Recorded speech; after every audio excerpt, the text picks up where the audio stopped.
जय हिंद दोस्तों, आपका स्वागत है हमारे YouTube channel Shreya Gupta education पर। मैं श्रेया गुप्ता आपका स्वागत करती हूँ अपने चैनल पर।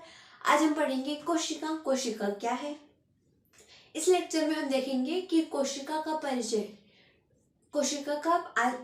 इस लेक्चर में हम कोशिका का परिचय देखेंगे।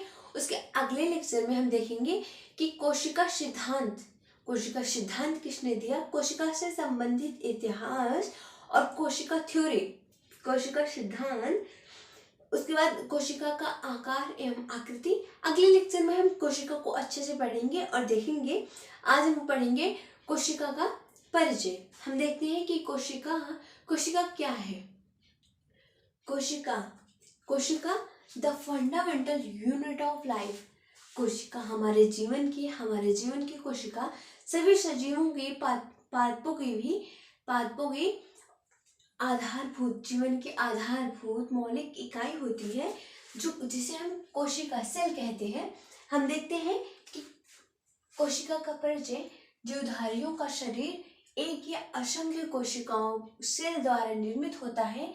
इस प्रकार कोशिका जो जीवधारी होते हैं उनका जो शरीर होता है वो एक या असंख्य कोशिकाओं सेल द्वारा निर्मित होता है। इस प्रकार कोशिका जीवधारियों की संरचनात्मक एवं क्रियात्मक इकाई होती है। कोशिका सभी जीवधारियों की स्ट्रक्चरल एंड फंक्शनल यूनिट होती है। हम देखते हैं जो औकलीय पारिगम्य कला से घिरी होती है। कोशिका औकलीय पारिगम्य कला से घिरी होती है। कोशिका में वे सभी भौतिक, रासायनिक एवं आनुवंशिक संग्रहित होती हैं। कोशिका में सभी भौतिक, रासायनिक एवं आनुवंशिक संग्रहित होती हैं, ये तीनों संग्रहित होती हैं जो कोशिका को स्वतंत्र रूप से जीवित रखने के लिए सहायक होती हैं, जीवित रखने के लिए अति आवश्यक होती है तथा उसमें समस्थैतिक समन्वयन स्थापित करने में सहायक होती है। कोशिका में ये तीनों चीजें संग्रहित होती हैं जो उसे स्वतंत्र रूप से जीवित रखने के लिए अति आवश्यक होती हैं और तथा उसमें समस्थैतिक समन्वयन स्थापित करने में सहायक होती है। दूसरे शब्दों में हम कहें तो कि कोशिका, हम कह सकते हैं दूसरे शब्दों में कि कोशिका विभिन्न पदार्थों का छोटे से छोटा वह संगठित रूप है। कोशिका विभिन्न पदार्थों का छोटे से छोटा वह संगठित रूप है जिसमें वे सभी जैविक क्रियाएं होती हैं, जिन्हें सामूहिक रूप से हम लाइफ कहते हैं,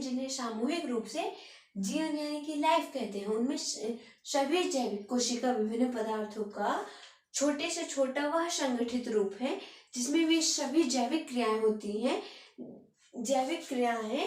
हैं जिन्हें सामूहिक रूप से हम लाइफ कहते हैं।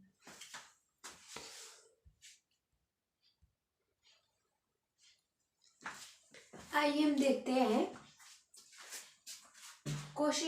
कोशिका से संबंधित अध्ययन को हम कोशिका विज्ञान, साइटोलॉजी कहते हैं। जो कोशिका होती है उससे संबंधित अध्ययन को साइटोलॉजी कहते हैं। विज्ञान की प्रगति के साथ कोशिका के संबंध में अन्य शाखाएं जैसे कोशिका के अध्ययन के संबंध में अन्य शाखाएं जैसे जैव रसायन, बायोकेमिस्ट्री, जैव भौतिकी, बायोफिजिक्स, शरीर क्रिया विज्ञान, फिजियोलॉजी, जैव अणु विज्ञान, मॉलिक्यूलर बायोलॉजी, आनुवंशिकी, जेनेटिक आदि से प्राप्त सूचनाओं से कोशिका का और विस्तृत अध्ययन संभव हो सकता है। इसके फलस्वरूप ही जीव विज्ञान की नई शाखा कोशिका जीव विज्ञान, सेल बायोलॉजी की स्थापना हुई। कोशिका का और विस्तृत अध्ययन संभव हो सकता है। इन सभी इनसे प्राप्त जो सूचनाएं हैं उनसे कोशिका का और विस्तृत अध्ययन हो सकता है। इसके फलस्वरूप इसके फलस्वरूप ही जीव विज्ञान की नई शाखा, जो जीव विज्ञान है उसकी नई शाखा कोशिका जीव विज्ञान, सेल बायोलॉजी की स्थापना हुई। इन्हीं सभी सूचनाओं से प्राप्त कोशिका विज्ञान की स्थापना हुई, कोशिका जीव विज्ञान की स्थापना हुई। आप देख रहे हैं कोशिका जीव विज्ञान और ये बायोकेमिस्ट्री, इन सभी कोशिका से संबंधित अध्ययन को हम कोशिका विज्ञान, साइटोलॉजी कहते हैं।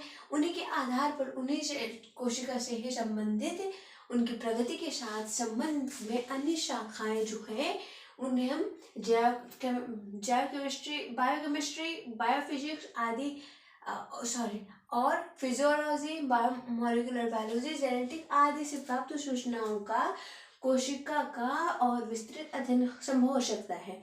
इन सभी सूचनाओं से प्राप्त हमें कोशिका का और अध्ययन हम कर सकते हैं। इन्हीं सभी से प्राप्त है कि जीव विज्ञान की नई शाखा कोशिका जीव विज्ञान की स्थापना हुई। इन्हीं सभी आधारों पर प्राप्त है कि हमें कोशिका जीव विज्ञान की सेल बायोलॉजी की स्थापना हुई। धन्यवाद।